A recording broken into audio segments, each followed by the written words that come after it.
merci d'être ici. Alors le matin, c'est toujours un challenge d'avoir une audience importante, mais c'est pas plus mal. Je considère que ceux qui sont là sont les plus motivés et que j'ai la chance d'avoir les plus intelligents du salon avec moi.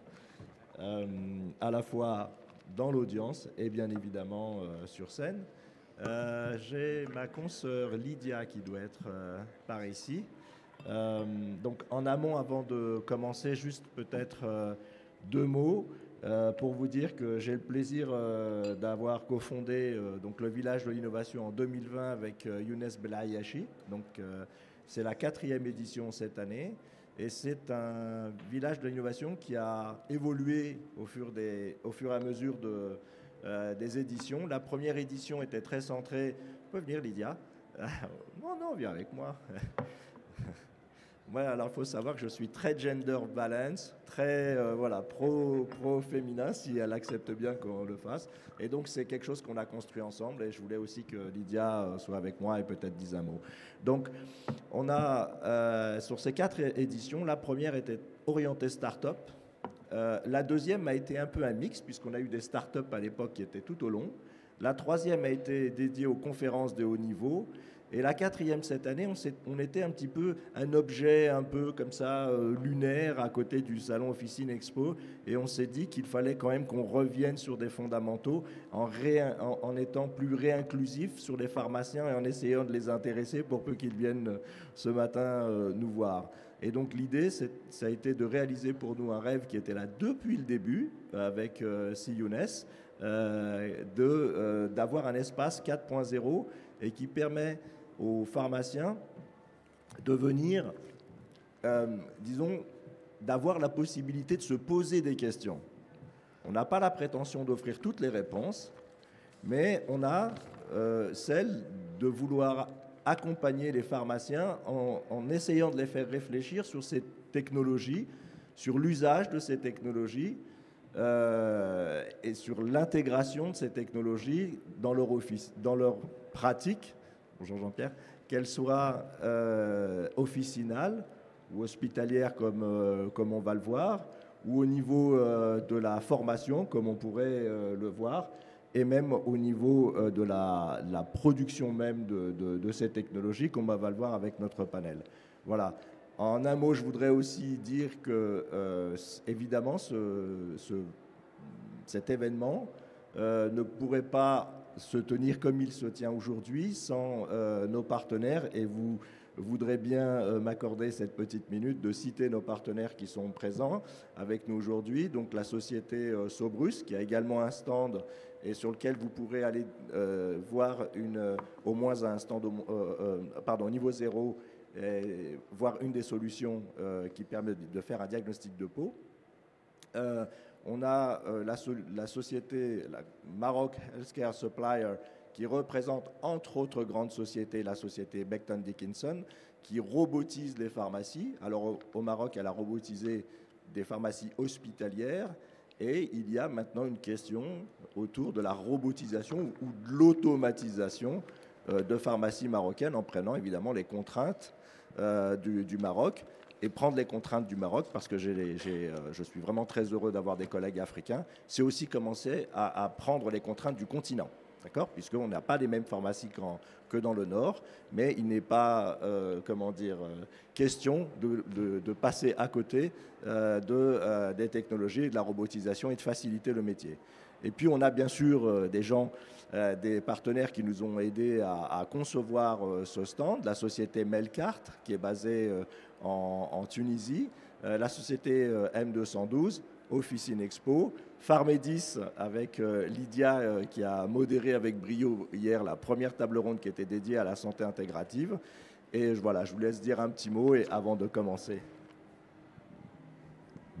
Bonjour à tous et à toutes, chères consoeurs, chers confrères, ravis de vous accueillir aujourd'hui avec nous pour cette table ronde qui sera animée avec brio, je suis certaine aussi, par Adam et surtout avec l'expertise incontournable et incroyable de nos experts qui seront présents aujourd'hui. Donc voilà, sans plus tarder, et comme on a beaucoup d'informations à vous transmettre, donc je passe la parole à Adam et à nos experts pour vous partager leur expérience. Merci Lydia. Merci Adam. Merci beaucoup. Alors sans plus tarder, bien sûr, pour ceux qui ne les connaissent pas encore, avec leur parcours incroyable, permettez-moi de dire quelques mots de nos honorables panélistes aujourd'hui. Donc je vais commencer par la droite. Je vais commencer par lui parce que si Abdelrahim, il est impossible que l'on soit pharmacien au Maroc et que l'on ne connaisse pas ce que si Abdelrahim a fait. Il est pharmacien d'officine, permettez-moi de le dire, depuis plus de 35 ans, mais c'est surtout le fondateur de 2 sites pionniers. On a avec nous le pionnier du digital au Maroc et même d'une certaine façon dans le monde, puisqu'il a créé Pharmacie Emma et Médicaments Emma et qui fête leurs 20 ans cette année. Donc il y a déjà 20 ans, si Abdelrahim nous projetait déjà dans le futur, et ça c'est extraordinaire. Et vraiment, j'ai fait un mini-sondage auprès de pharmaciens que je connaissais sur les sites qui consultaient. 100% de ce mini-sondage, pour peu qu'il soit représentatif, donnait Médicaments Emma ou Pharmacie Emma en premier dans la liste des sites qui étaient consultés. Donc vraiment, merci si Abdelrahim d'être présent avec nous. Dans l'ordre, bien sûr, pas d'importance et leurs qualités sont vraiment toutes exceptionnelles. Je vais présenter rapidement Francis Mégerlin, qui, je crois, je peux le dire sans me tromper, est un ami du Maroc, pour ne pas dire vraiment de la famille du Maroc, puisqu'il y enseigne également, mais il est aussi et surtout d'abord professeur en droit de la santé et en économie de la santé à l'Université de Strasbourg. Il est Senior Fellow au Berkeley Center for Health Technologies à l'Université de Berkeley en Californie aux États-Unis. Et il est également, entre autres choses, parce que ce n'est que ce qu'il a voulu me dire et que c'est évidemment le tip of the iceberg de tout ce qu'il fait, membre de l'Académie nationale française de pharmacie. Je voudrais aussi, passer à Omar Sefiani, peut-être le plus jeune, mais aussi celui qui est à qui on va challenger, que l'on va challenger aujourd'hui, parce qu'il est aussi, à son niveau évidemment, un pionnier. Il est diplômé de l'Université de Lille et il a confondé en 2012, c'est-à-dire maintenant il y a plus d'une dizaine d'années, 13 pour être précis, le premier logiciel en mode SaaS à l'officine, dédié à la gestion officinale.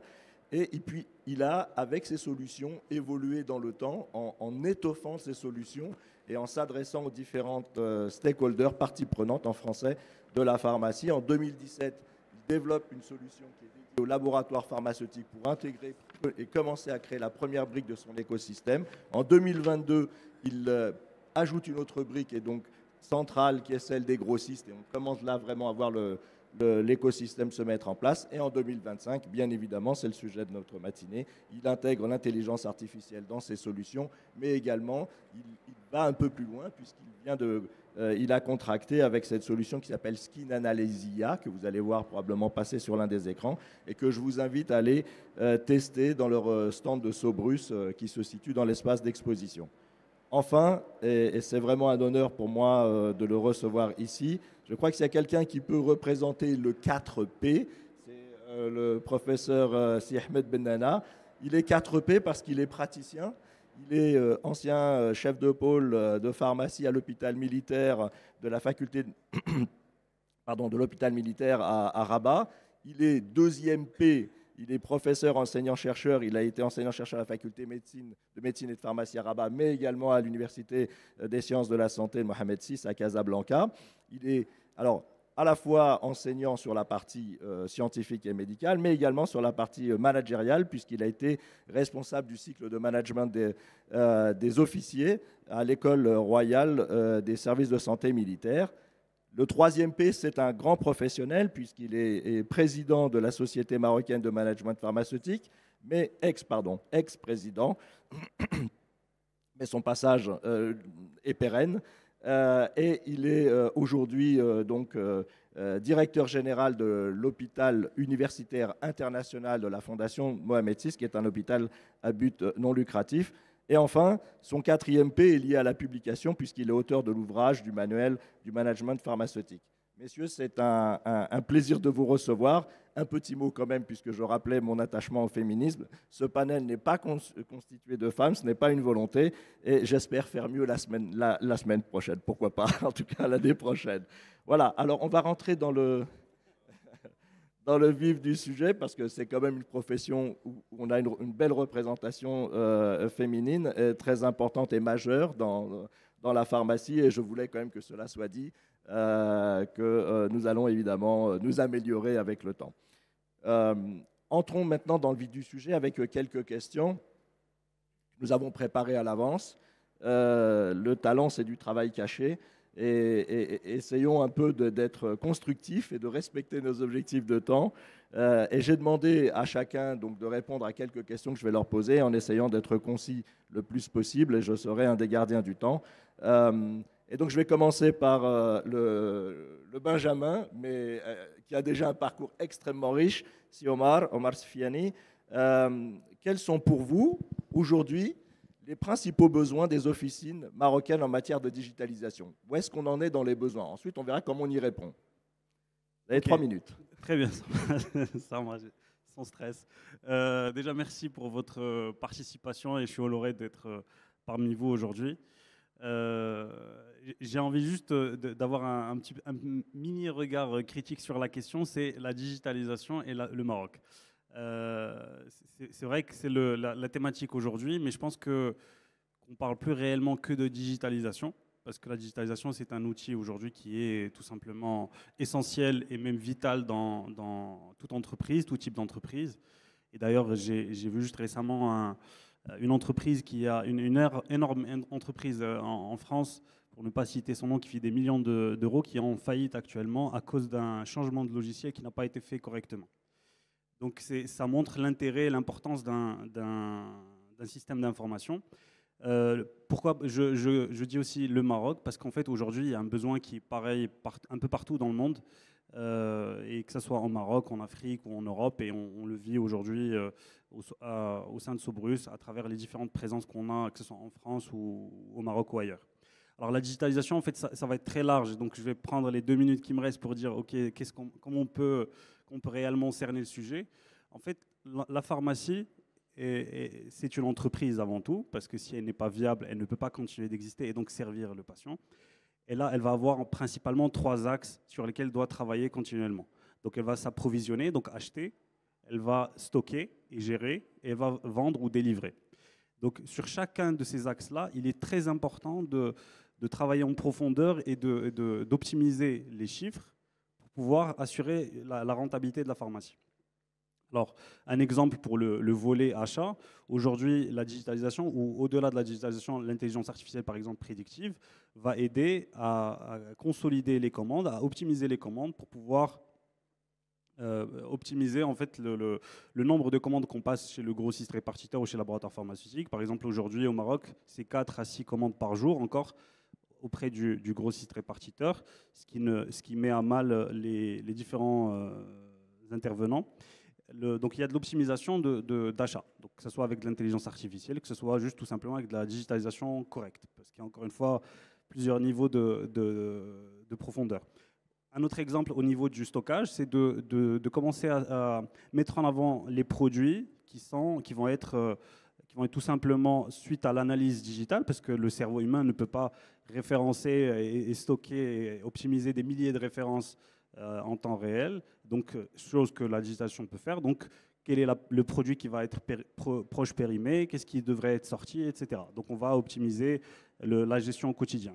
Pour ne pas prendre beaucoup la parole, sur la partie délivrance et vente de médicaments, on pourrait parler des habitudes de consommation du patient. Aujourd'hui, on peut analyser, avec tout ce qu'il y a comme réglementation bien sûr autour, on peut analyser les habitudes de consommation d'un patient pour être au plus près de ses besoins et pour le conseiller par rapport à ce dont il a besoin pour une meilleure santé. Donc peut-être on aura l'occasion d'approfondir un peu plus tard, mais c'est juste pour dire qu'il y a vraiment de la profondeur sur chacun de ces axes-là. Merci. Barakallah, c'est Omar, et c'est ça la précision. 3 minutes 18 quand je demande 30, il est vraiment dans la marge tout à fait acceptable. Merci beaucoup pour cette concision. Alors je vais passer donc maintenant au professeur Bennana. On a parlé de la pharmacie, mais la pharmacie, évidemment, vit dans un écosystème de santé. Le pharmacien, il se vit en bout de chaîne, mais là, l'idée, c'est de le replacer un peu plus au centre du soin. Cela dit, donc, je vais passer au professeur Benana avec une question qui est comment percevez-vous l'interconnexion de la future entre les officines et les établissements de santé à travers les technologies numériques? Merci pour l'invitation. C'est un plaisir aussi de me retrouver parmi vous pour échanger autour d'un sujet aussi important. Vous me tendez une bonne perche parce que j'ai toujours parlé d'un grand problème maintenant qu'on essaie de résoudre, qui est la continuité des soins entre l'hôpital et la ville. C'est-à-dire que quelqu'un qui va être hospitalisé, il y a des statistiques qui ont été faites, pas au Maroc malheureusement, une étude pareille n'a pas été faite au Maroc, mais qui ont montré que plus de 60% des gens qui vont être hospitalisés, par exemple, pour chirurgie, on parle aux pharmaciens d'officine. Et alors, la préparation, justement, de cette phase hospitalisation au niveau de l'officine est importante.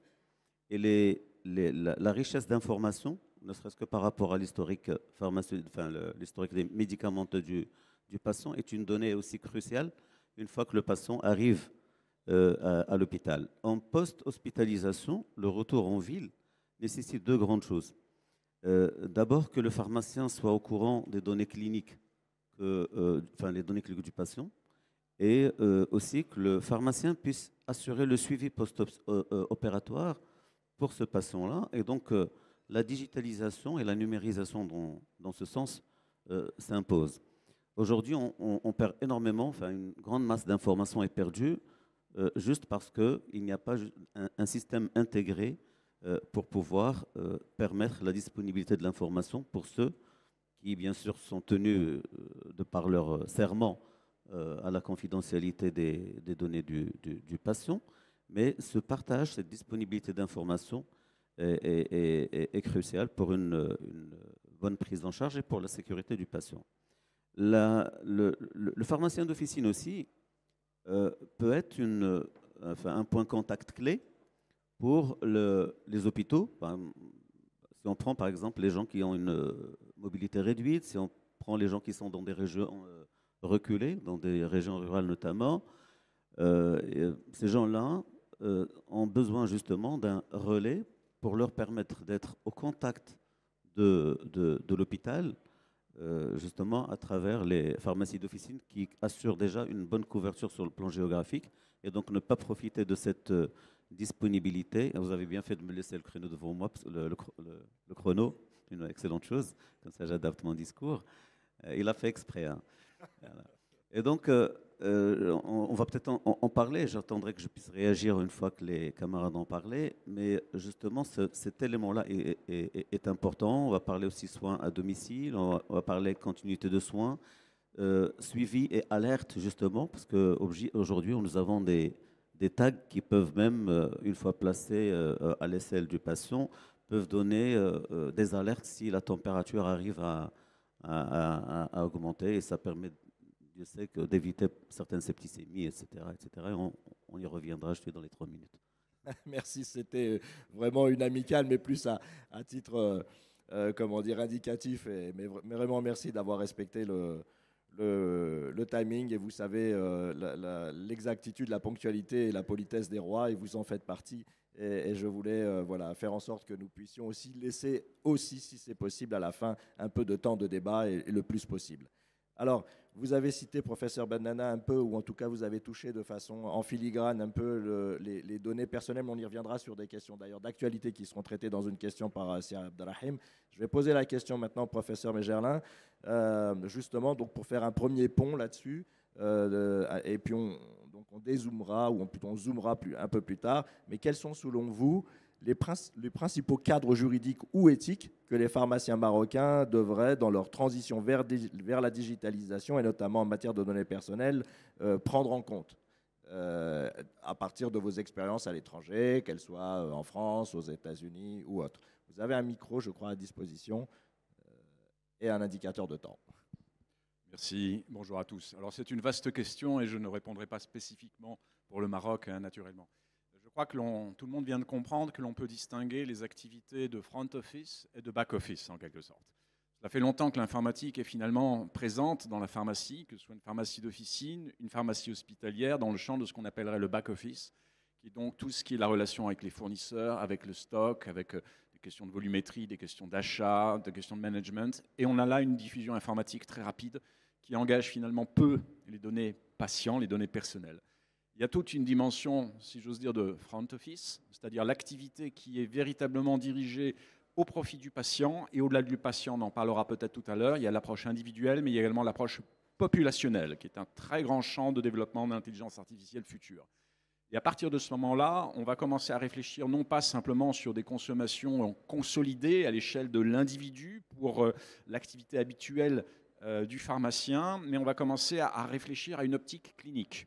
Beaucoup d'ateliers, déjà sur ces 2 jours, ont témoigné de l'amplification et du développement croissant à nouveau d'activités officinales qui sont autorisées.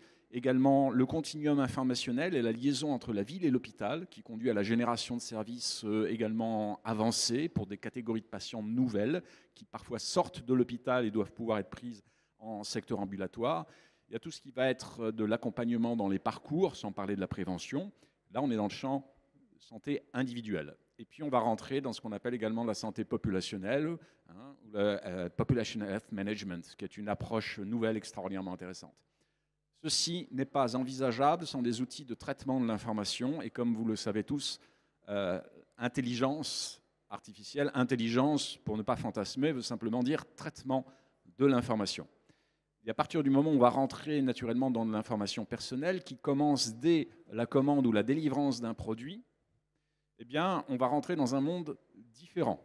Et ce monde différent permet, au travers de l'accumulation d'expériences, la fréquence des contacts, du partage de données, au-delà de la donnée produit, des données complémentaires qui sont bien souvent décisives pour la sécurisation, non pas simplement de la délivrance, mais également l'optimisation de parcours.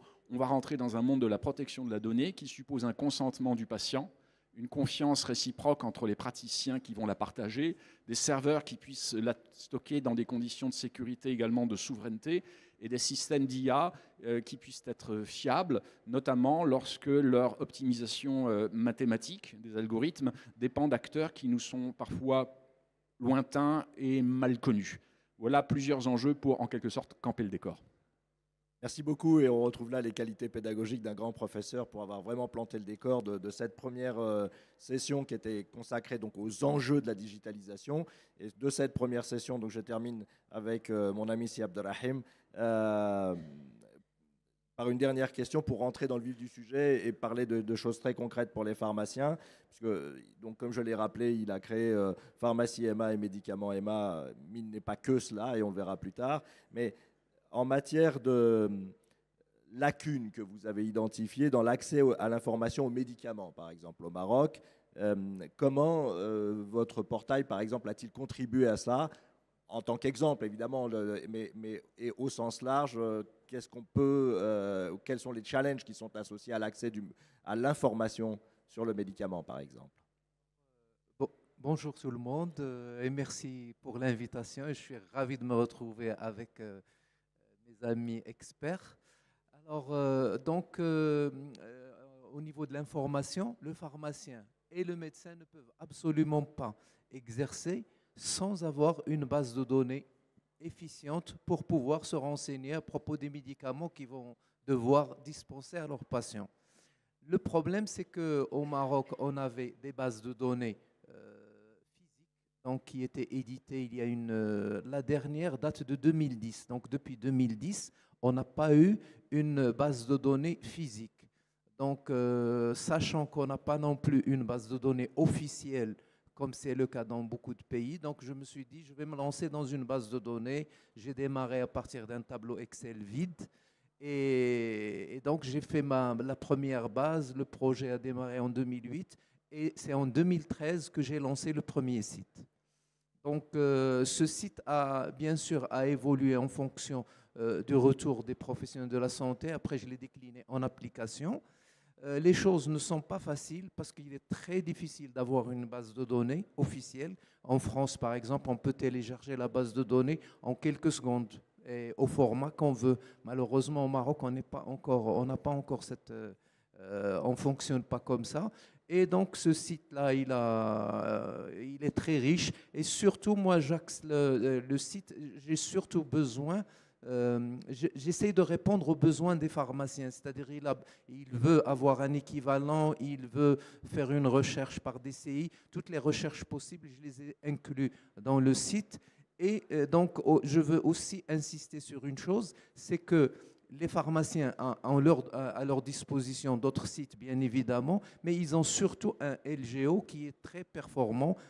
Par exemple, le logiciel de Omar Sovrus, c'est un logiciel que j'utilise moi personnellement et j'ai une base de données contributive qui est très complète. Donc, à chaque fois que j'ai besoin d'une information, j'ai le site et j'ai mon logiciel métier et on ne peut pas travailler convenablement sans avoir des bases de données de qualité. Voilà ce que je voulais dire. Merci, Si Abdelrahim. Donc ça concluait donc notre première partie. On a 4 parties. On a essayé de procéder en entonnoir dans la construction de cette table ronde. Et donc là, on rentre dans la deuxième partie qui est plutôt consacrée donc vraiment aux outils et solutions donc pour une pharmacie augmentée. Donc on rentre dans le dur.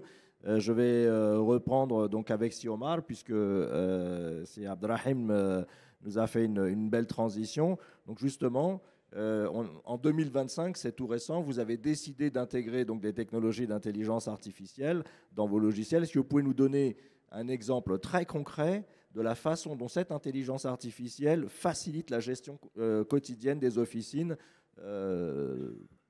et à quel niveau? Merci. Merci. Moi, j'arrive pas à m'empêcher de sourire en voyant le chrono. Ça me rappelle le bon vieux temps où j'étais sprinter. Pas de retour, je suis désolé. Donc du coup, donc là, je suis en mode qui va gagner qui va être le premier, etc. En tout cas, ça me fait plaisir d'être parmi vous encore une fois. Alors, qu'est-ce qu'on a intégré en fait en intelligence artificielle en 2025? Bon, déjà, pour l'intégrer en 2025, on a démarré bien avant parce qu'il faut beaucoup de recherches, beaucoup de tests et beaucoup d'échanges avec les clients.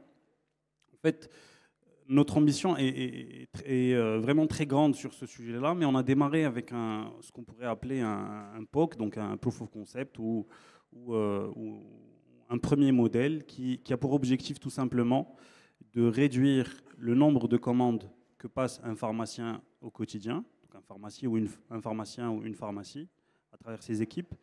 Et donc, comme je disais tout à l'heure, aujourd'hui, une pharmacie, c'est 4, 6, voire plus commandes par jour auprès du grossiste répartiteur, qui malheureusement, encore une fois, sont des fois faites au téléphone. Donc, je vous passe les erreurs qu'il peut y avoir dans ce parcours.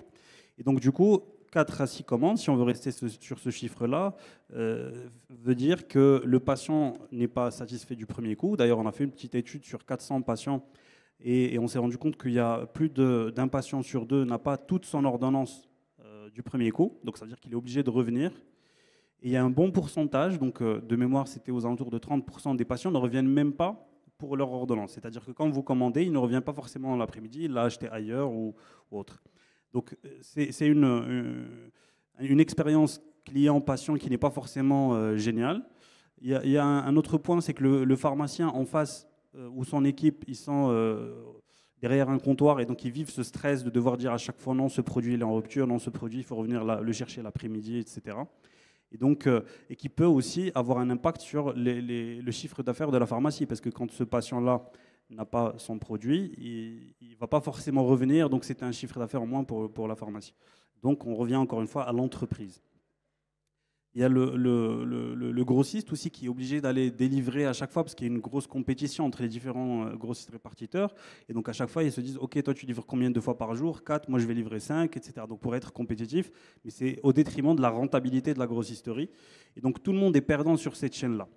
Et donc pour revenir à ce qu'on a fait, on va dire pour l'intelligence artificielle, pourquoi elle va résoudre ce type de problématique, c'est que tout simplement on va dire ok, on sait aujourd'hui ce dont un pharmacien dans son quartier a besoin pour délivrer le maximum des produits de santé demandés.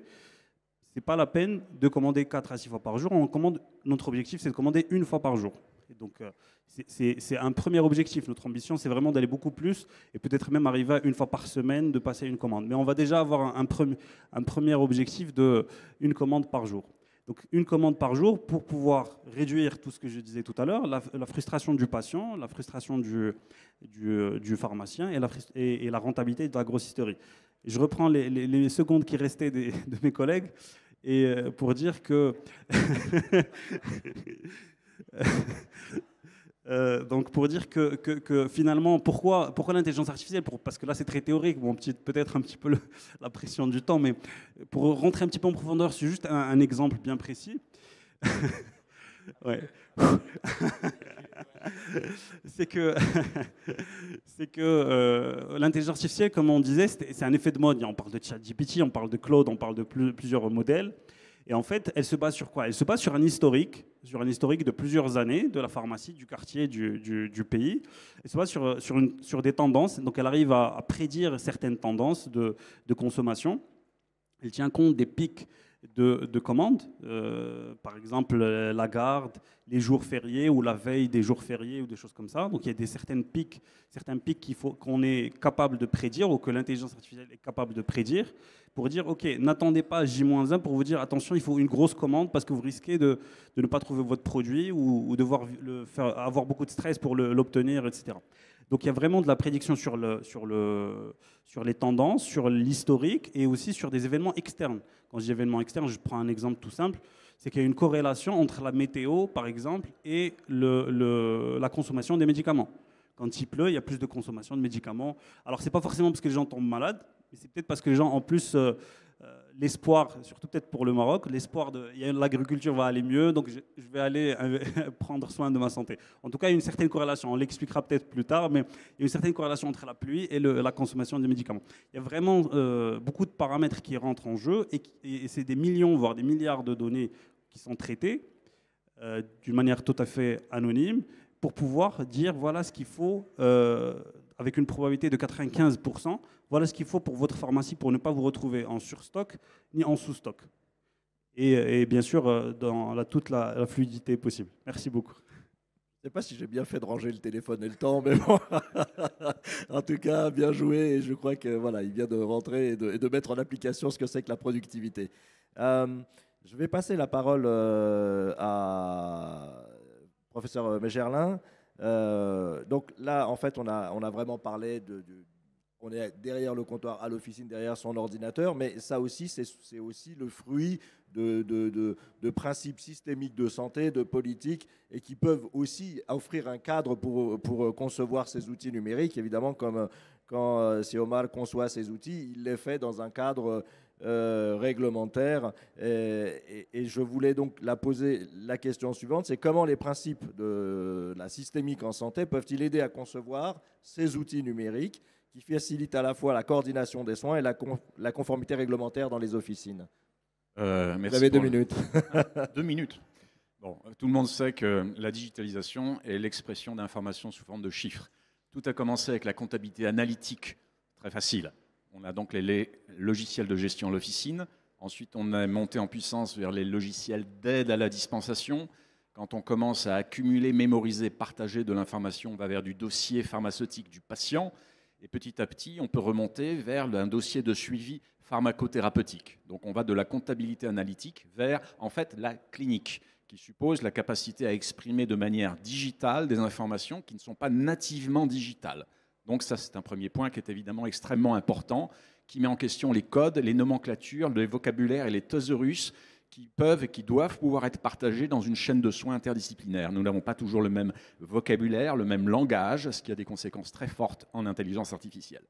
Donc un des préalables, on pourrait dire, c'est en quelque sorte des thésaurus communs qui permettent, au travers de codes, de nomenclatures, de désigner de la même manière ce dont nous parlons pour éviter du risque. Ensuite, il faut naturellement que le support technologique le permette.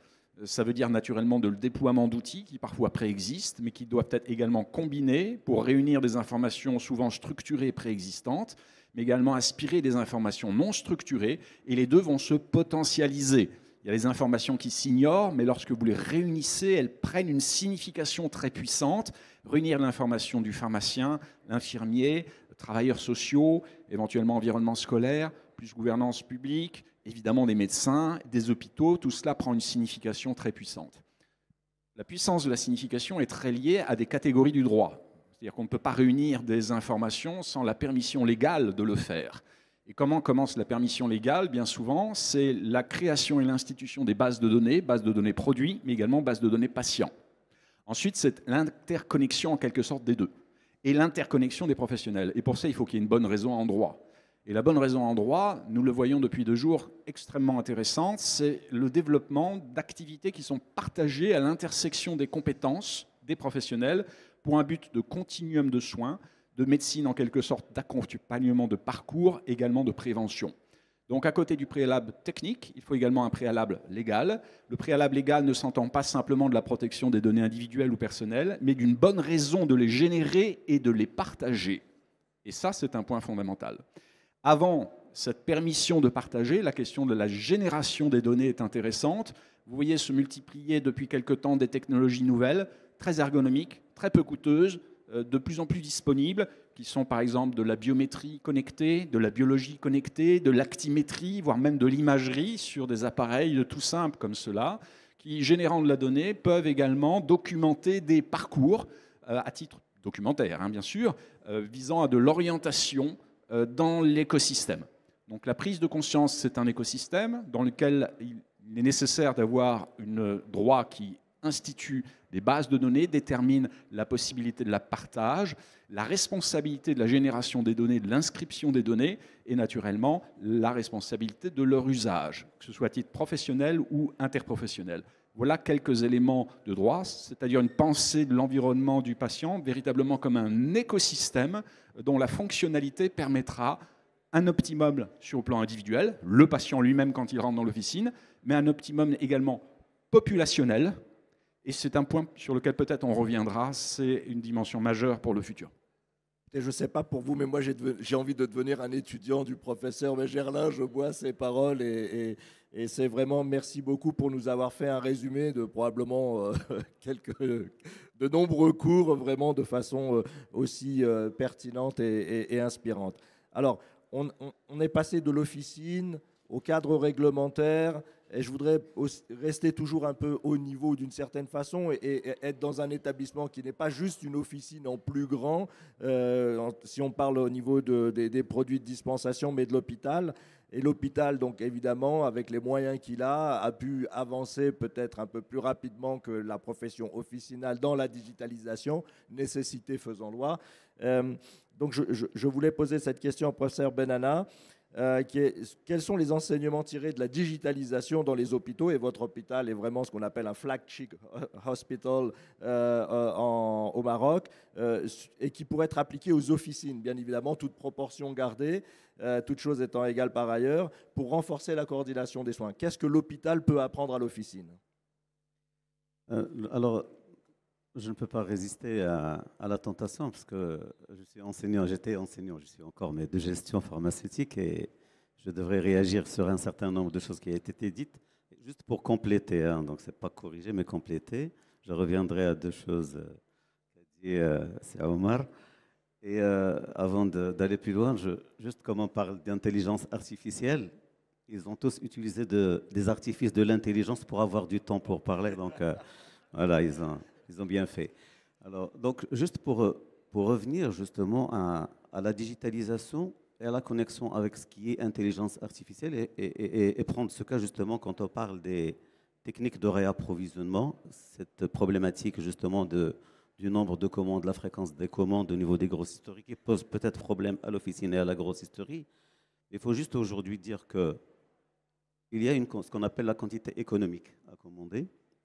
Et de cette quantité économique découle un nombre optimal de commandes.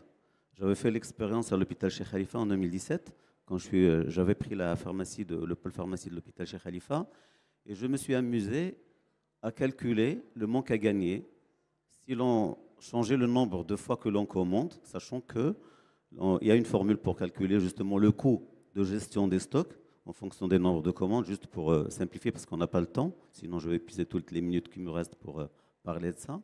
Mais vous savez, quand vous augmentez le nombre de commandes, c'est vrai que vous détenez des quantités faibles et vous réduisez vos coûts de détention des stocks. Si vous faites l'inverse, si vous voulez réduire le nombre de commandes, vous augmentez la quantité commandez et donc vous augmentez le coût de détention des stocks avec tous les risques liés à la détention des stocks, détérioration, fuite, etc. et péremption. Et donc il y a un juste équilibre. Donc il y a un nombre de commandes qui va égaler le coût de détention et le coût de passation d'une commande, parce que la passation d'une commande a un coût. Et donc aujourd'hui, il y a le modèle qui est très connu qui s'appelle le modèle de Wilson, et le modèle simplifié déjà de Wilson, avec des approximations qu'on peut digitaliser. Et d'ailleurs, on avait fait cet exercice de manière très, très rudimentaire, hein, sur des fichiers Excel, n'étant pas informaticien. Et l'expérience que j'avais faite, justement, quand on a calculé le nombre de commandes en fonction d'une commande globale annuelle d'environ 100 millions de dirhams, il y avait 1,3 million à économiser rien qu'en changeant le nombre de commandes et la façon de commander. Donc on ne peut peut-être pas y coller parfaitement parce que c'est une courbe et donc on ne peut pas vraiment être dans le coût minimal de gestion, mais ça peut être un peu moins, un peu plus comme économie, mais c'est important. Et donc la digitalisation, c'est pouvoir mettre ces données-là, qu'ils soient calculées automatiquement. L'intelligence, il y a des approximations, parce que quand j'ai parlé du modèle de Wilson, il fait une approximation, c'est-à-dire qu'on est sur un modèle sans pénurie de produits, parce que la pénurie peut expliquer que je peux commander une quantité, mais je peux ne pas l'avoir. Et donc le modèle de Wilson sans pénurie, digitalisé, et l'intelligence artificielle peut intervenir pour justement enlever les approximations et tendre vers un modèle beaucoup plus précis, parce qu'il y aura justement de l'intelligence, comme son nom l'indique, et donc ça peut être vraiment une excellente chose. Et donc cette parenthèse étant, je vous ai dit que je n'ai pas pu m'empêcher d'intervenir sur ça. Mais pour revenir à votre question par rapport à l'hôpital, il y a un bon modèle aujourd'hui, Draji est avec nous, il y a un bon modèle justement du sens inverse. Je reviendrai à ce que l'hôpital peut, ce que l'officine peut benchmarker de l'hôpital, mais déjà l'hôpital utilise, tous les pharmaciens d'ailleurs, utilisent les solutions et utilisent justement le logiciel, le médicament.ma, etc. au quotidien.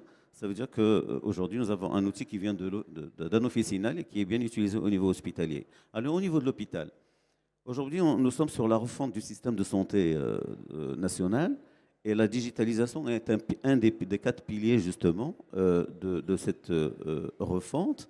Et aujourd'hui, le dossier médical partagé est une obligation. Parce qu'aujourd'hui, avec la généralisation de l'assurance maladie, nous devons avoir un dossier médical partagé, mais rien n'empêche que le pharmacien aussi peut avoir un dossier pharmaceutique partagé, un DPP, et comme ça, l'historique médicamenteux dont je parlais tout à l'heure est disponible automatiquement. Nous avons aussi ce que l'officine peut aussi benchmarker de l'hôpital, c'est tout ce qui est base de communication justement digitalisée, messagerie peut-être numérisée et échange sécurisé justement d'informations. Le e-learning aussi, parce qu'au niveau de l'hôpital, tout ce qui est formation, sensibilisation se fait. Et puis, il y a un point aussi important, parce que au niveau de l'hôpital, nous avons des patients qui sont borderline entre un patient qui doit être hospitalisé et un patient qui doit être chez lui. Et donc, aujourd'hui, cette transition hôpital dont je parlais de la connexion hôpital-ville, mais je parle de la transition hôpital-ville, peut justement être assurée par le pharmacien s'il a accès justement de manière digitalisée aux données cliniques du patient. Voilà. Merci beaucoup, professeur Benana. Et alors, donc on voit bien que la commande est quasiment quelque chose qui obéit aux lois de l'entropie. Il faut chercher un minimum, un équilibre, comme l'a dit, et c'est multifactoriel avec à la fois la disponibilité des facteurs économiques qui sont importants pour nos sociétés, qu'elles soient d'ailleurs au nord ou au sud, et qui font qu'effectivement, potentiellement, ces outils ont leur place. Alors, il use un autre artifice, mais je lui accorde. C'est à mon tour de le faire. Non, c'est juste, si vous voulez, juste pour vous dire, aujourd'hui, moi, j'avais vu justement dans le forum justement de la e-santé une solution extraordinaire et j'avais oublié de partager cette notion. Vous savez qu'aujourd'hui, avec les neurosciences, avec les micro-expressions, il y a des logiciels qui peuvent capter justement les micro-expressions du visage et qui peuvent prédire que ce patient est inquiet, est stressé, est mécontent, est insatisfait ce sont maintenant des solutions. Moi, j'avais même pensé à l'installer au niveau de l'accueil, au niveau de l'hôpital. J'y pense toujours, hein, donc je pourrais peut-être le faire. Mais je trouve ça extraordinaire parce que ça permet déjà de voir dans quel état d'esprit le patient va justement aborder le pharmacien pour une discussion, pour qu'il soit plus ouvert à la discussion, etc. Et ça peut être aussi des solutions au niveau de l'officine, mais c'est aussi une piste de recherche et de développement, parce qu'on n'a pas parlé de recherche et de développement, parce qu'on ne doit pas être que consommateur des solutions, on doit en être aussi producteur, et là aussi, ça interpelle les pharmaciens, l'hospitalier, etc. C'est intéressant parce que sur ce dernier point, on avait l'année dernière un jeune et brillant informaticien marocain qui travaillait justement sur des caméras mises dans les officines capables de capter effectivement ces expressions émotionnelles. Bon, les États-Unis l'ont piqué, il est là-bas, il se débrouille, il développe une start-up et on a bon espoir qu'il nous reviendra et peut-être, pourquoi pas, qu'il puisse mettre un use case au niveau de l'hôpital et qu'on fasse du Morocco 100%. Alors, on a vu. Avec l'IA, c'est toujours pareil, on est toujours encensé, il y a ce côté nouveauté, etc. Et là, on a parlé finalement que des bons usages. Et on ne peut pas non plus ne pas évoquer les mésusages qui nous arrivent avec les technologies. Ce n'est pas propre à l'IA, hein. Il y a eu des technologies par le passé qui sont utilisés pas forcément pour le bon usage. En France, on s'éclaire avec le nucléaire et hélas, on peut faire d'autres choses moins nobles avec cette technologie.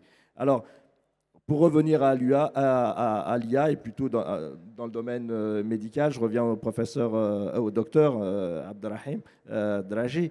À l'ère des fake news et des deepfakes, vraiment du mauvais usage de ces IA, comment garantir la fiabilité et la vérification des informations médicales, tout en aidant les pharmaciens à lutter contre la désinformation auprès des patients, parce que ces outils vraiment commencent à polluer le paysage et il est nécessaire d'éduquer et le pharmacien et les patients. Au fait, le problème, ce n'est pas tellement le problème des outils, c'est l'usage qu'on en fait. Il faut toujours rappeler ça, parce qu'il ne faut pas diaboliser les outils. Il faut pas diaboliser les outils, mais il faut surtout apprendre à bien les utiliser, se prémunir sur la mauvaise utilisation de ces outils. Je prends comme exemple la problématique qui est posée actuellement par la rougeole au Maroc. Beaucoup de personnes, beaucoup de mamans n'ont pas vacciné leurs enfants parce qu'il y a une hésitation vaccinale qui est induite justement par la désinformation. Il n'y a pas que la désinformation, il y a aussi un dérèglement du système de santé suite au Covid, mais la désinformation, elle est là et elle fait beaucoup de mal. Et malheureusement, dans la plupart des cas, on pose une question à un moteur de recherche et on prend pour argent comptant tout ce qu'il nous dit. Or, il y a tout un, entre guillemets, de maestria pour justement séparer le bon grain de l'ivraie. Donc, c'est ça la problématique. Donc, un pharmacien, quand il a une information, il faut d'abord qu'il vérifie si l'auteur est vraiment légitime pour parler du sujet. Ce n'est pas parce que c'est bien écrit que ça suffit. Deuxièmement, il faut que l'article soit daté. Et il faut savoir s'il y a un comité de rédaction qui est derrière tout ça. Et donc, il y a un certain nombre de choses à vérifier.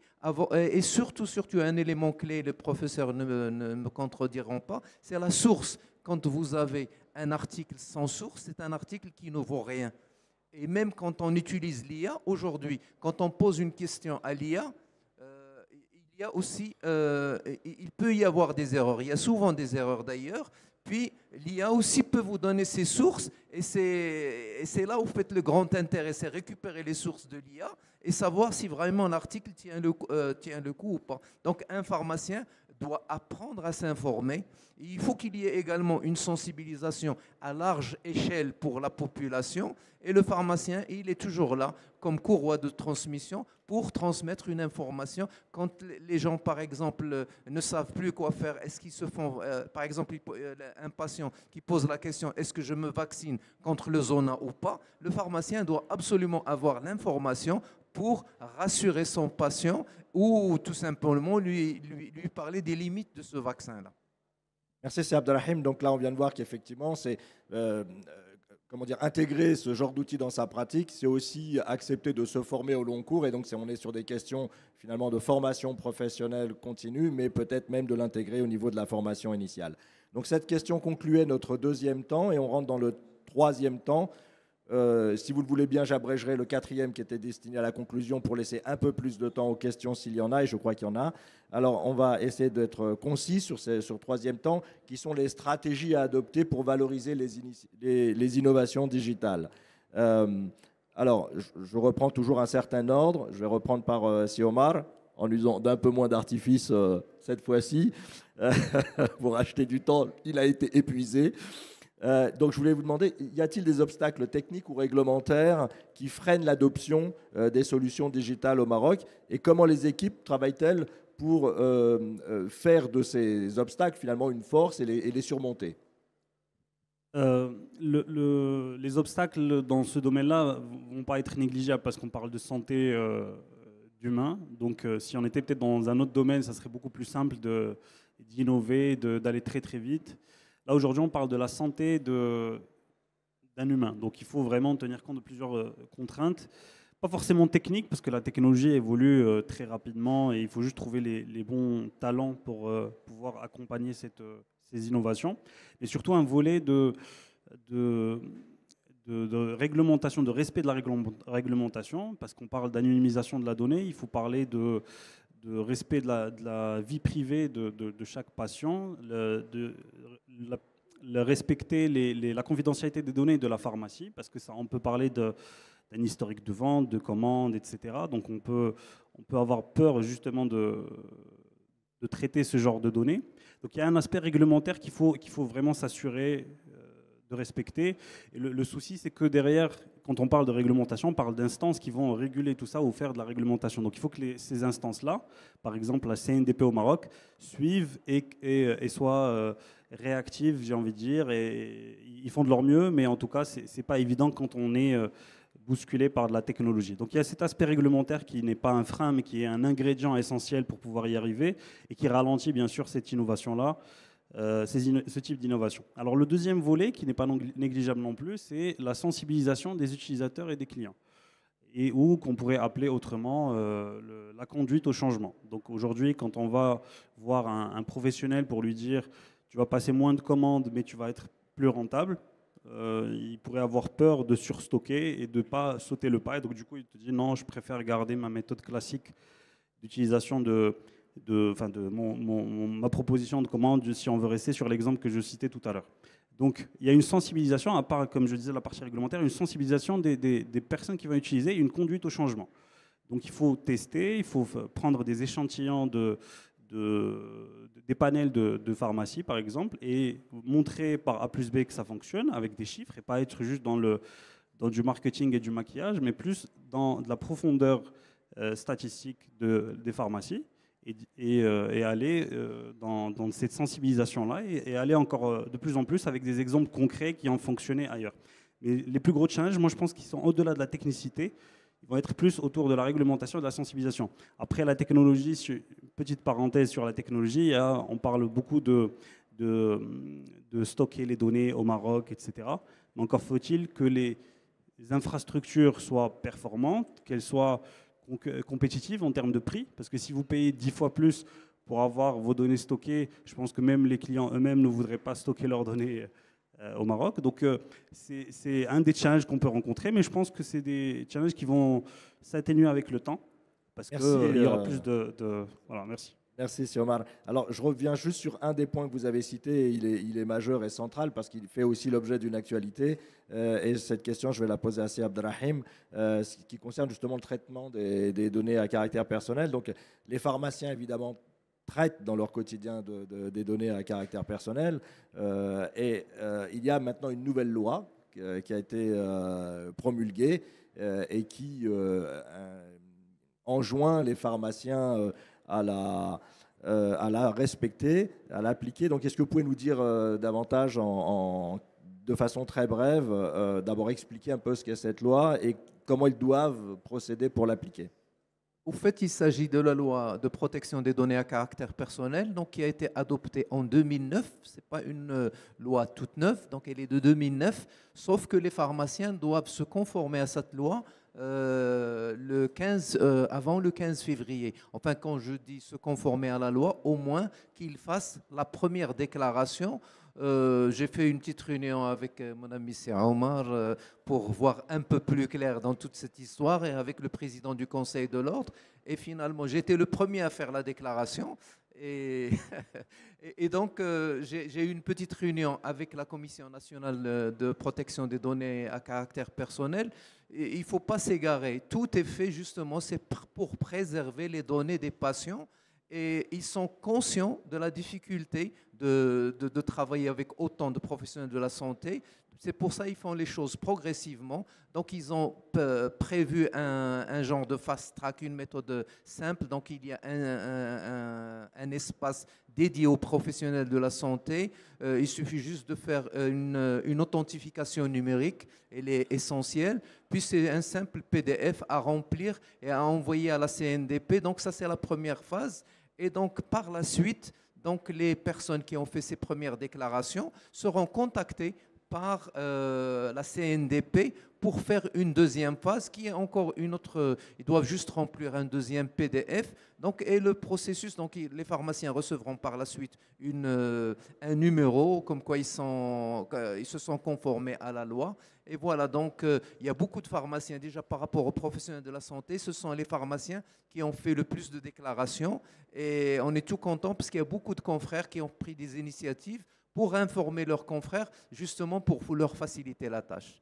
Voilà. Merci beaucoup, Si Abdelrahim. Il nous reste une dizaine de minutes si on veut rester un peu sur un quart d'heure de questions. Ça pourra continuer, mais je sais que certains d'entre vous souhaitent aller sur d'autres séances. Et je respecterai cette volonté, mais pour celles et ceux qui veulent rester, évidemment, on pourra continuer quelques minutes.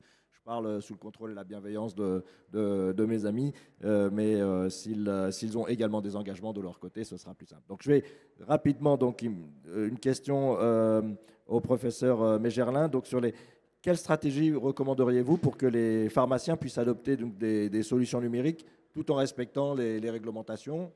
Un peu, donc on vient de voir au Maroc cette loi donc, publiée il y a quelques années déjà, mais qui avait un ultimatum au 15 février. Mais comment ça s'est mis en place ailleurs? Je crains de ne pas pouvoir bien répondre à cette question, hein, Adam, naturellement. L'écosystème et le droit national applicable dans le contexte marocain sont des éléments qui ne me sont pas complètement connus, naturellement.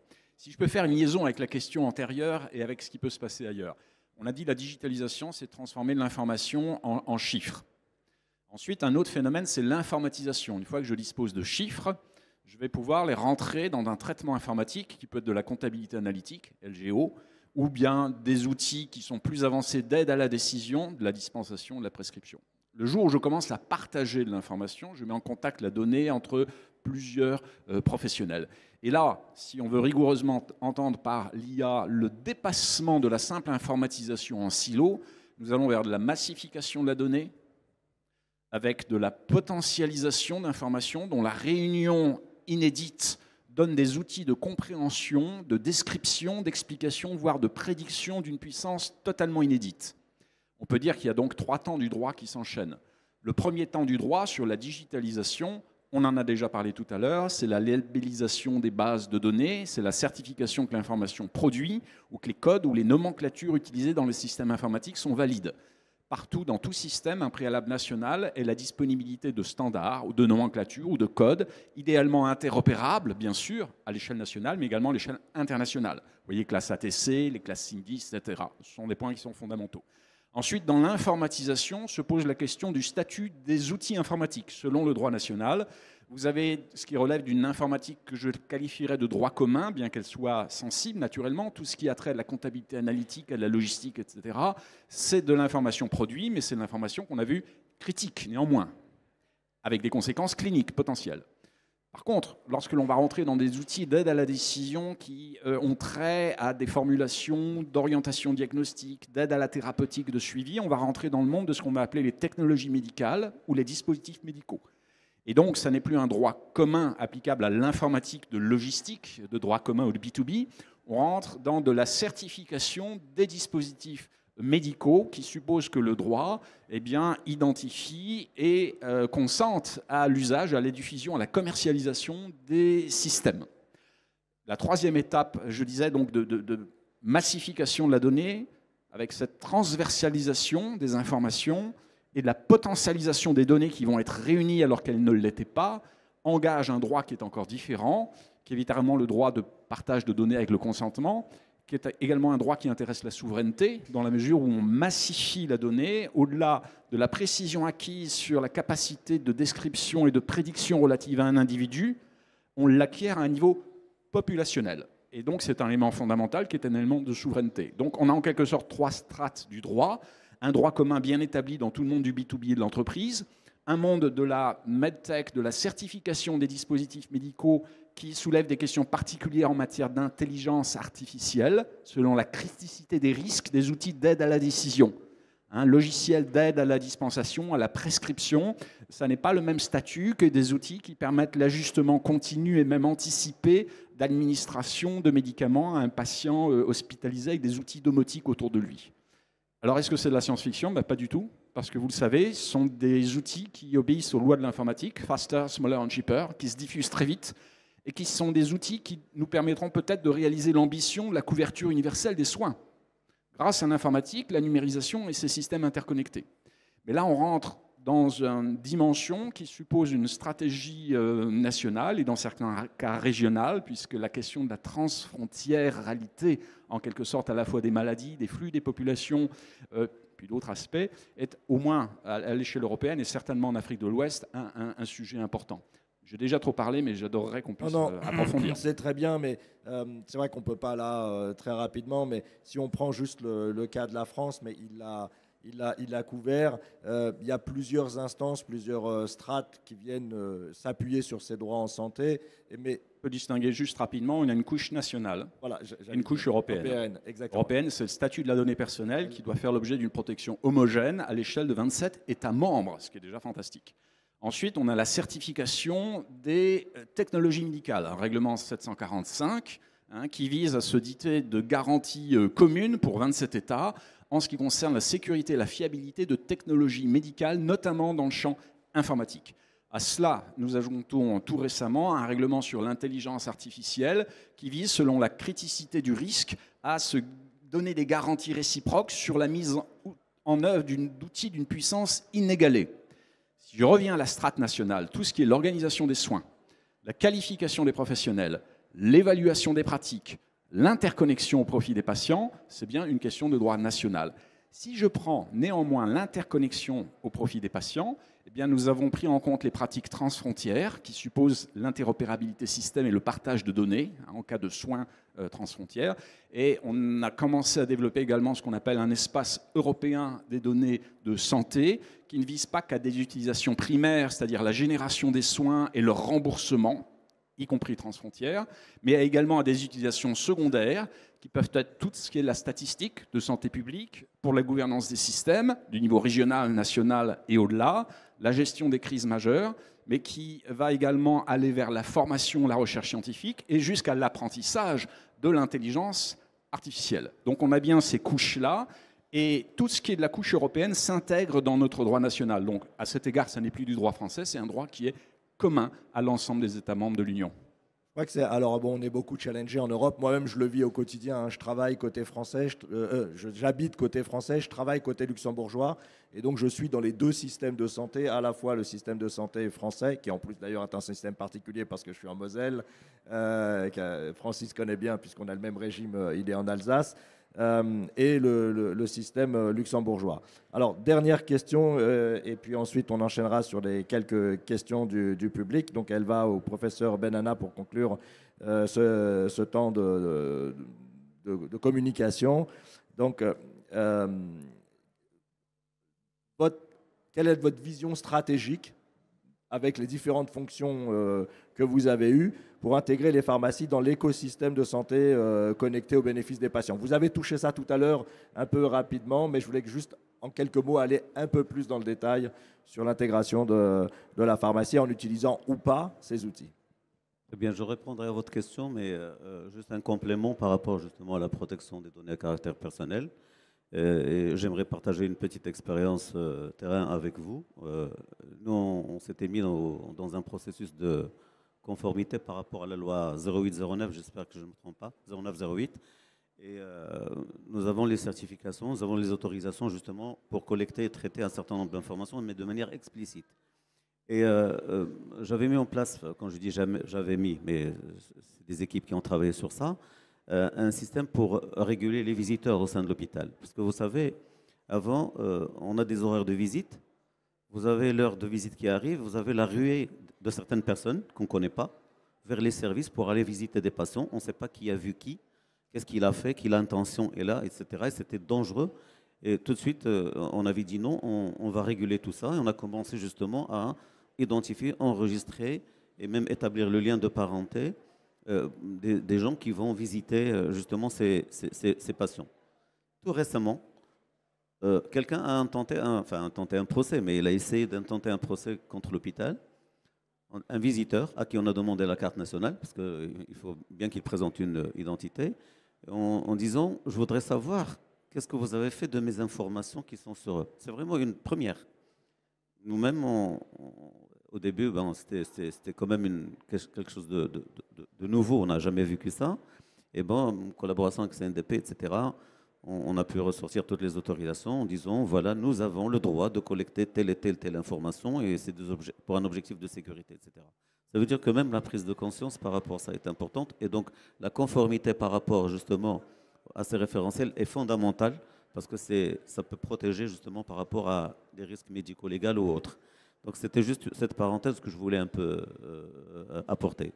Alors, tout à l'heure, en vous écoutant, moi j'ai noté pour répondre, parce que je connaissais la question, hein, donc j'ai préparé ma réponse ici, et donc j'ai appelé ça les 4 I comme stratégie.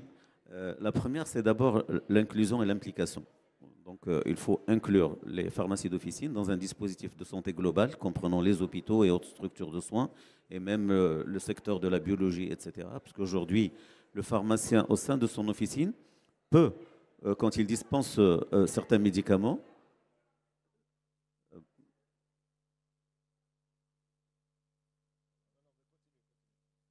c'est fait exprès pour qu'ils comprennent. Voilà. Très bien. Alors, donc, au sein de l'officine, on peut avoir accès à des données biologiques. Quand vous dispensez, par exemple, des médicaments, une association à risque hyperkaliémie, il est important de pouvoir suivre la calémie d'un patient qui part avec ces médicaments pour voir s'il est toujours dans la fourchette des 3,5 millimoles et 5,5 millimoles par litre. Et c'est fondamental parce que vous savez que l'hypercalémie comme l'hypocalémie sont mortels. Donc, c'est juste un exemple. Donc, c'est d'abord inclure ce patient. J'ai dit inclusion ou implication parce que l'inclusion peut être active, l'implication peut être volontaire et c'est une démarche individuelle. Le deuxième I, c'est l'intégration. C'est l'intégration du pharmacien dans le dispositif global de santé pour qu'il puisse avoir accès, par exemple, aux données cliniques et pour que les structures de soins puissent avoir accès à l'historique pharmaceutique, par exemple, et médicamenteux du patient. Le troisième I, hein, c'est juste une improvisation, hein, donc ce n'est pas un outil formalisé. J'ai mis interopérabilité. Ça veut dire que le pharmacien aujourd'hui doit mettre en place une solution numérique qui soit interfacée ou au moins interopérable, et je parle sous contrôle de mon ami Omar. Donc cette interopérabilité est fondamentale justement pour qu'il y ait cet échange électronique par exemple de données. Le troisième point qui est fondamental, donc là, c'est l'innovation, c'est tout ce qui est recherche et développement, je le disais tout à l'heure, il faut que le pharmacien soit inclus dans un dispositif global de recherche et de développement systématisé parce que sans innovation, sans recherche et développement, on ne pourra rien faire parce que, comme j'ai dit tout à l'heure, on peut être consommateur d'outils numériques, de solutions numériques, si je peux dire, mais la souveraineté sanitaire, d'ailleurs, dont Sa Majesté le Roi parle et qu'on veut au niveau de cette refonte du système de santé, passe forcément par une souveraineté sur la data, sur l'information, sur la donnée. Et cette souveraineté est fondamentale et donc le fait d'innover permet aussi d'avoir des solutions peut-être locales pour pouvoir être souverain par rapport à la donnée. Et puis voilà, donc j'espère que ça répond en partie, mais on sera attentif aux questions. Merci, professeur, pour avoir conclu de manière, avec 2 i, instructive et inspirante. Et, très rapidement, merci beaucoup, monsieur C4. Ils n'ont formalisé, mais déjà inspirant, hein, bien sûr. Nous constatons une forme de débordement actuel. Il y a des temps d'informatisation, des temps de transformation numérique des systèmes, selon ces 4 I en quelque sorte, par la disponibilité de nouveaux d'outils en ligne directe au profit des patients. Hier, en table ronde, on avait évoqué la problématique de l'ego comme un des éléments qui rendait parfois difficile le partage interprofessionnel d'informations pour la conception et la conduite de projets de soins. Vous avez tous entendu parler des ChatGPT ou des modèles de langage large, dont vous savez qu'ils sont capables désormais de travailler dans plusieurs langues, y compris des dialectes, qu'ils sont capables de mimer des personnages synthétiques en tenue de professionnels de santé, d'instaurer une forme de dialogue quasi empathique, et parfois paraît-il plus empathique même que des professionnels de santé épuisés à l'issue de leur journée, avait des conséquences majeures. On a commencé à en parler, la sécurité de l'information émise, qui va faire que l'entité va en quelque sorte dialoguer avec vous, vous lui avez fourni de l'information. Premier point. Second point, c'est naturellement la question de la fiabilité de l'information en dehors des contextes labellisés et surveillés pour tous les motifs de qualité autant que de sécurité. Et la troisième dimension, très importante, c'est en quelque sorte l'ébranlement dans les chaînes de soins, parce que le fait que l'apparence du discours savant n'est plus l'apanage simplement des professionnels de santé. Et je crois que ça peut être très stimulant de la coopération interprofessionnelle, parce qu'il faudra à un moment donné qu'un patient qui peut être amené à vouloir consulter des sources sans coût, disponibles de manière continue, avec l'apparence d'un discours savant et parfois ajusté de manière didactique, peut se mettre à douter de son système et de la chaîne de soins dans laquelle il est pris en charge. C'est un vrai sujet. Et à partir de ce moment-là, ce qui est extraordinairement intéressant et pourrait, à mon avis, peut-être un peu idéalisé, stimuler la coopération interprofessionnelle, c'est le besoin de la cohérence et de l'étai respectifs que vont s'offrir médecins, pharmaciens, infirmiers, aidants, hôpitaux et secteurs ambulatoires, pour en quelque sorte que le patient soit pris dans une stéréophonie, la cohérence de l'information, qui permettent en quelque sorte de contrer des informations qui pourraient créer du chaos dans les chaînes lorsqu'elles entrent, non pas en compétition pour la qualité, parce que j'ai rien contre la compétition pour la qualité, mais lorsque cela viendrait conflictualiser ou désorienter complètement des personnes qui ne sachant plus à qui se vouer, eh bien, conduirait à une perte de confiance. Or, la confiance, c'est le trésor dans le système. C'est un enjeu très fort de l'IA, mais un peu plus avancé vers les modèles langage large. Seul point, c'est que ça n'est plus du tout de la science-fiction. Et c'est en train d'aller beaucoup plus vite que la numérisation des systèmes. Alors, je sais que si Abdelrahim avait demandé la parole, mais juste parce que ce n'est pas mon objet, moi, de parler, mais cette semaine, je crois que c'est Google qui a produit un outil qui permet aux États-Unis, pour le moment, aux individus, de faire prendre des rendez-vous auprès de garagistes et de cabinets de médecine esthétique par ChatGPT. Et c'est ChatGPT qui va appeler à la place de... Donc, professeur Mégerlin citait donc le fait que ChatGPT pouvait mimer un professionnel de santé. On est maintenant aux États-Unis à ChatGPT qui peut mimer un individu qui appellerait une pharmacie en lui demandant des renseignements. Donc, vous voyez, ça va très très loin et je crois qu'il faut avoir un recul important sur ce qui nous arrive. Alors, vraiment, en un mot pour conclure, et on donne la parole au public. Moi, je veux juste revenir sur un point primordial, c'est que comment on va faire pour faire évoluer la pharmacie. Donc, il y a des ingrédients. D'abord, il nous faut une volonté de l'administration. Il faut que la profession voit un peu plus clair en matière de digitalisation. Et j'insiste sur un point très important, à savoir, on doit absolument travailler en tandem avec les développeurs. Sans un travail avec les développeurs, c'est-à-dire que les développeurs, ils font de belles choses. Mais il faut qu'on soit derrière eux, parce que des fois aussi, ils font des erreurs. Donc, il faut absolument les faire profiter de notre retour expérience.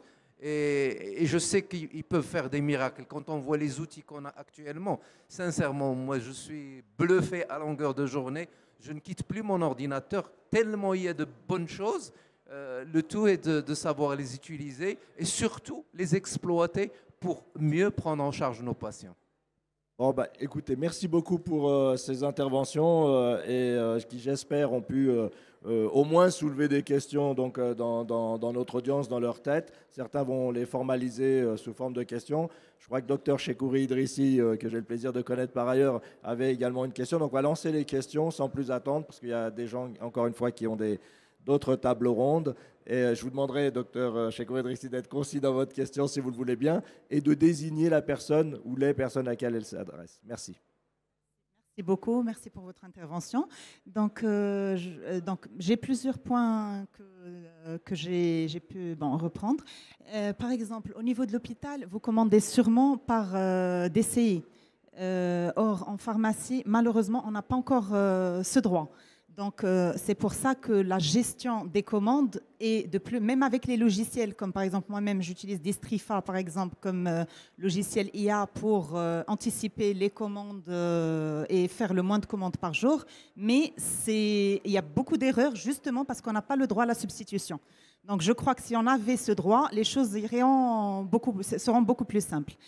D'autre partie, pour l'implication du pharmacien par rapport aux patients, je crois qu'on gagnerait beaucoup, vous les hôpitaux, en moins de nuits d'hospitalisation, si on donnait aux pharmaciens le droit de suivre à domicile le patient, que ce soit pour des soins à domicile, que ce soit aussi pour le suivi de son traitement. D'autre part, même les compléments que ce patient prend, s'il les prend de la pharmacie, on pourrait les rajouter dans le dossier patient partagé et ressortir l'information en cas de besoin beaucoup plus facilement. Sinon, oui, pour le futur et pour parler d'IA et de ADA, il y a maintenant même des applications de génétique clinique qu'une fois le profil génétique du patient, l'IA reprend toutes les données et peut le conseiller à tout moment pour son rythme de vie, le fait de faire du sport ou pas, le fait de manger ça ou ça, même s'il va dans un restaurant, scanner le menu et lui dire ce qu'il doit prendre selon son traitement médicamenteux et autres. Voilà, merci. Merci. Donc, ce n'était pas vraiment une question, c'était pour rebondir un peu sur ce qui a été dit. Voilà. Alors, je profite là parce qu'on a des collègues tunisiens. Il y aura un prochain forum pharmaceutique en Tunisie qui sera dédié à l'intelligence artificielle. Et j'invite tous ceux qui peuvent être là à visiter nos amis en Tunisie. Une question de Charles Boguifo qui nous vient de Côte d'Ivoire. Merci. Justement, mon intervention, c'est à l'endroit de la problématique évoquée par Francis. Je crois qu'on a un grand problème. Il faudrait que, là, je dirais, tout le secteur scientifique commence à pouvoir accorder ses violons parce qu'en face, l'IA aura un seul langage, une seule approche. Or, on est trop souvent, en ce moment, entre professionnels, à avoir des actions divergentes. Au jour d'aujourd'hui, la population entend ce que dit ce médecin qui est différent de ce que dira un autre médecin. Et ça, c'est le grand danger qui fera que l'IA risque de surplanter nous, les professionnels. Je crois que c'est un élément essentiel sur lequel il faudrait qu'on réfléchisse. Je vous remercie. Merci Charles. Alors, je vais prendre quelques questions et ensuite je laisserai chacun des intervenants répondre brièvement. Je crois qu'on a une question du président Prosperiac, président de la Fédération internationale de pharmacie.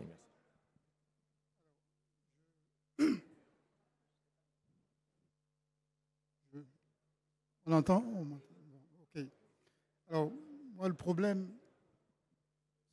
ce qui me préoccupe aujourd'hui en tant qu'acteur du secteur pharmaceutique au niveau international, c'est le cadre légal et réglementaire. Tout doit être régi par la loi. Quelle est la loi qui va convenir à ce domaine, notamment en matière de protection des données? Quelle est la loi qui va régler le cadre légal et le cadre réglementaire? L'autre aspect également que je voudrais évoquer, c'est que pour l'instant, le cours de droit pharmaceutique dans les universités se fait en première ou en deuxième année, peut-être un peu en quatrième année. C'est une centaine de pages. Avec ce nouveau domaine, où est-ce qu'on va commencer à parler de la protection des données? Il me semble qu'il faut commencer tôt, dès la première année d'université. Merci. Je vais prendre Oui, je partage tout à fait, Prosper. Je pense même que ça devient encore plus tôt.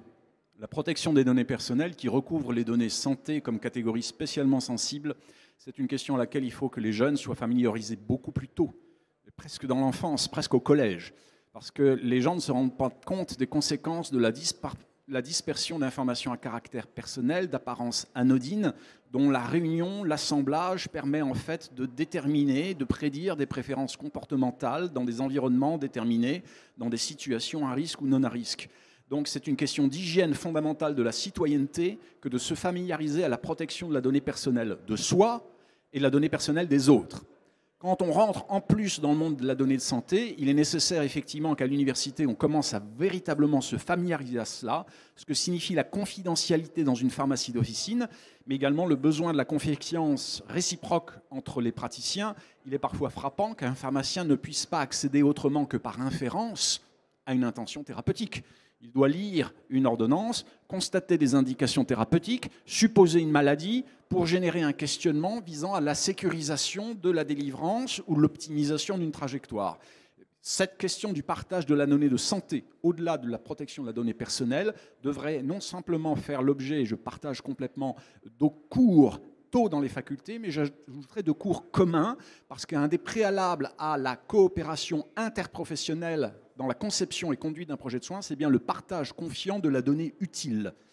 Et ça, ce sont bien deux couches qu'il faut traiter dans l'enseignement commun pour tous et en plus dans l'enseignement en santé. Et ça va devenir le socle de nos raisonnements. Je partage pleinement, Prosper. Merci Francis. Je ne sais pas si ça répondait dans son entièreté à la question du docteur Charles Boguifo, puisque tu as abordé, enfin je ne sais pas si quelqu'un veut répondre, cette homogénéisation du langage, mais puisque tu as le micro, oui, entre médecins et pharmaciens. Charles, je n'avais pas entendu la question, le constat, je le partage totalement. On est sur un environnement extraordinairement fragmenté, souvent de pratiques indépendantes en secteur ambulatoire qui fonctionnent en silo, pour des raisons autant de modèles économiques, parfois de traditions intellectuelles. En face, on est face à des outils de massification qui effectivement homogénéisent, ce qui fait qu'un discours fragmenté devient extraordinairement perturbant. Et vous savez déjà comment, dans certains systèmes, on est en train de mettre en place des procédures de double avis médical, parce que les gens ont besoin, en quelque sorte, d'une réassurance sur le fondement d'une intention thérapeutique qui, pour eux, va avoir des conséquences en termes de qualité de vie et également de coût. Ça, c'est un point qui est fondamental. Maintenant, au-delà de ça, eh bien, le double avis pourrait être demandé en ligne, et voire même parfois un premier avis demandé à un agent, puisque Adam évoquait cette ère nouvelle qu'on appelle l'ère de l'agentique, dans lequel on va avoir des espèces de super concierges numériques, et à nouveau, ça n'est pas de la science-fiction. Donc le conflit possible entre différents types d'avis, la recherche d'opinion et la mise en compétition en quelque sorte, pourrait plus simplement être le fait de zones de pratique avancées, de centres de cliniques d'excellence, mais c'est chez soi, devant l'ordinateur ou avec son mobile phone, qu'on va chercher des éléments qui vont conduire à défier le praticien, qui, pour des raisons de tradition, n'aime pas ça, puisqu'il est en situation de magistère moral et d'autorité historiquement. Mais vous voyez là le renversement qui peut conduire à imposer d'avoir des arguments étayés, mais qui devront être partagés dans la chaîne de soins, parce que si on n'a pas un consensus pharmacien, médecin, infirmier, hôpitaux, on va non pas simplement détricoter, mais on va détruire l'environnement de confiance qui est la condition de la compréhension du consentement aux soins. Oui. Bonjour Francis. Non, une remarque et deux questions. Je pense que pour la protection des données personnelles, c'est plutôt une protection relative. On protège l'anonymat. Sinon, les données, ils sont diffusées, on les publie. De toute façon, l'IA se nourrit des données. Donc, c'est protéger l'anonymat que fondamentalement protéger les données personnelles. Il diffuse, sinon il n'y aura pas d'IA. La question, dans quelle mesure l'IA peut optimiser l'entretien pharmaceutique et le conseil en officine pour le rendre beaucoup plus personnalisé. Et Ahmed, donc professeur Benana, est-ce que vous pensez dans quelle mesure l'IA peut aussi optimiser la liste des médicaments à commander dans un hôpital en utilisant bien sûr les données épidémiologiques, je dirais, internes ou régionales? Ça concernait à la fois et l'officine et l'hôpital. Je commence par Sidraji pour la partie officinale, si vous voulez bien, et on terminera avec professeur Benana pour la partie hospitalière. Bien sûr, j'ai vu des projets en cours, notamment le projet de Sir Omar Sfiani. L'IA va vraiment nous faciliter les choses. Donc, en fonction de la période de l'année, par exemple, si on est dans une période où il y a plus d'allergies, donc ces produits-là vont être commandés un peu plus. Mais n'empêche que la grande problématique aujourd'hui qui se pose, c'est la disponibilité des médicaments. Ça ne sert à rien d'avoir des outils hyper perfectionnés et on a des psychotropes très importants qui sont en rupture dans des pays comme la France et autres. Hein. Tous les pays n'échappent pas. Donc au fait, il y a la bonne gestion qui peut être faite. L'IA vraiment nous donne des possibilités incroyables, mais toujours utile. Il faut que l'intelligence tout court nous permette de nous approvisionner normalement. Si vous permettez, je veux juste compléter très rapidement. Alors justement, deux points par rapport à la rupture de médicaments. Alors il y a une rupture qui va être réelle à cause d'un produit qui n'est pas disponible sur le marché. Après, que je pourrais appeler une fausse rupture, c'est-à-dire que c'est des produits qui sont en rupture dans un secteur géographique parce qu'ils ont été stockés peut-être dans un autre secteur géographique où il n'y a pas de prescription. Donc quand vous demandez à quelqu'un, par exemple à Marrakech, s'il a le produit, il va vous dire oui, j'en ai en surstock, alors que peut-être à Rabat ou à Tanger ou Tétouan, on ne va pas trouver ce médicament parce qu'il y a beaucoup de prescriptions, par exemple, sur place. Donc ça, c'est juste un point. Après, on peut parler de préparation officinale et magistrale par rapport à ce point. Donc là, en fait, c'était un peu comme ça que ça a commencé en pharmacie. Là, aujourd'hui, ça commence à reprendre. Il y a un partenaire qui est présent ici sur l'Officine Expo qui propose comme une des solutions contre les ruptures, c'est les préparations officinales. Donc du coup, c'est proposer ça et remettre ça au niveau de la pharmacie avec peut-être, on va dire, une préparation officinale 2.0 par rapport à ça. Ok, donc je laisse passer. C'était juste la douane. Ce sera le dernier mot pour conclure parce qu'on a un peu débordé, mais évidemment, on pourra échanger en off après cette dernière conclusion. Juste comme complément d'ailleurs, parce que la réponse partiellement a été donnée par mes amis, parce que l'intelligence artificielle, elle permet justement la prédiction de pathologie quand on parle de saisonnalité par exemple, mais aussi prédiction de consommation.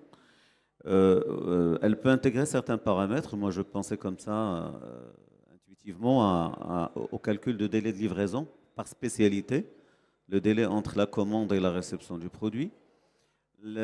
Justement le taux de rupture et la fréquence des ruptures et la durée des ruptures. Et donc, en intégrant un certain nombre de paramètres comme ça, l'intelligence artificielle peut justement optimiser les processus d'approvisionnement et de commande. J'aimerais aussi revenir à la question par rapport aux lois justement, et règlements. Moi, je pense que il ne faut pas qu'il y ait carrément je ne sais pas comment qualifier ça sans dire un mot qui est mal placé. Il ne faut pas tomber dans le paranoïa, justement, si je peux. Moi, je ne suis pas un psychiatre pour parler justement, pour choisir le bon terme peut-être. Et vouloir à tout prix tout verrouiller, soi-disant par mesure de précaution par rapport à des risques liés justement à l'utilisation des données personnelles et des données médicales. Et il faut juste avoir la sagesse de mettre un équilibre entre pas trop légiférer et ne pas laisser un champ justement où une réglementation est absente et laisser justement le champ à des pratiques qui ne seraient pas éthiques ou en conformité avec la protection des données personnelles. Et cet équilibre est fondamental. Et je pense qu'aujourd'hui, il est plus que jamais utile de justement penser ensemble à cet équilibre. Quelles sont les informations qu'on doit protéger? Quel niveau de protection? Et puis, aujourd'hui, avec des dispositions qui sont purement organisationnelles, on peut protéger des données. Mes amis informaticiens peuvent le dire. Il suffit juste, par exemple, de hiérarchiser, par exemple, le droit d'accès à une information. Et donc, par une approche comme ça, organisation, on peut sécuriser sans aller jusqu'à inhiber l'innovation, jusqu'à inhiber le développement des solutions numériques. Merci. Très court, c'est promis. Audrien Chérat, je pense que s'ouvre de manière réaliste la pharmacie clinique, aussi bien à l'hôpital bien sûr, mais également en ville. C'est un point fondamental. On va vers la pharmacie clinique qui devient praticable. Et sur l'autre point, je partage tout à fait l'opinion dans la balance nécessaire. Lorsqu'on veut construire un système, il faut garantir la sécurité, mais s'offrir une flexibilité qui sache qu'est-on en train de construire, pourquoi faire. Merci Francis, professeur Mégerlin, c'est vrai qu'on se connaît depuis des années. Je voulais terminer cette table ronde d'abord pour vous remercier tous d'être restés au-delà du temps et des questions pour ceux qui les ont posées et des questions que vous n'avez pas posées mais qui sont dans vos têtes. Je voulais terminer également parce que ce salon, c'est le salon bien sûr de la pharmacie au Maroc, mais c'est aussi et beaucoup le salon de la pharmacie en Afrique et je remercie nos confrères africains d'être là. On a des initiatives en Afrique pour travailler, moi, sur des initiatives sur le continent africain. Par exemple, au Ghana, la GNEP, Ghana National Electronic Platform for Pharmacy, qui est vraiment quelque chose d'extrêmement innovant et que j'aimerais inviter peut-être l'année prochaine à vous démontrer pour montrer que l'Afrique est également source d'innovation et que les innovations dont nous pourrions avoir besoin, elles pourraient bien sûr naître au Maroc, mais également naître sur le continent africain et pas exclusivement venir d'Amérique du Nord ou parfois d'Europe. Donc merci d'être restés. Bien sûr, je ne peux que terminer cette table ronde en remerciant nos panélistes qui ont bien accepté de répondre aux questions, bien accepté de répondre en respectant les délais avec quelques artifices d'intelligence, mais que j'ai apprécié tout particulièrement. Et je vous souhaite de continuer votre salon. Sachez que, merci beaucoup, il nous reste une dernière table ronde en fin de journée, mais cet espace va se libérer et il sera pour vous et à vous dans l'après-midi et on va vous faire le tour des différents écrans qui correspondent à différents thèmes de l'officine.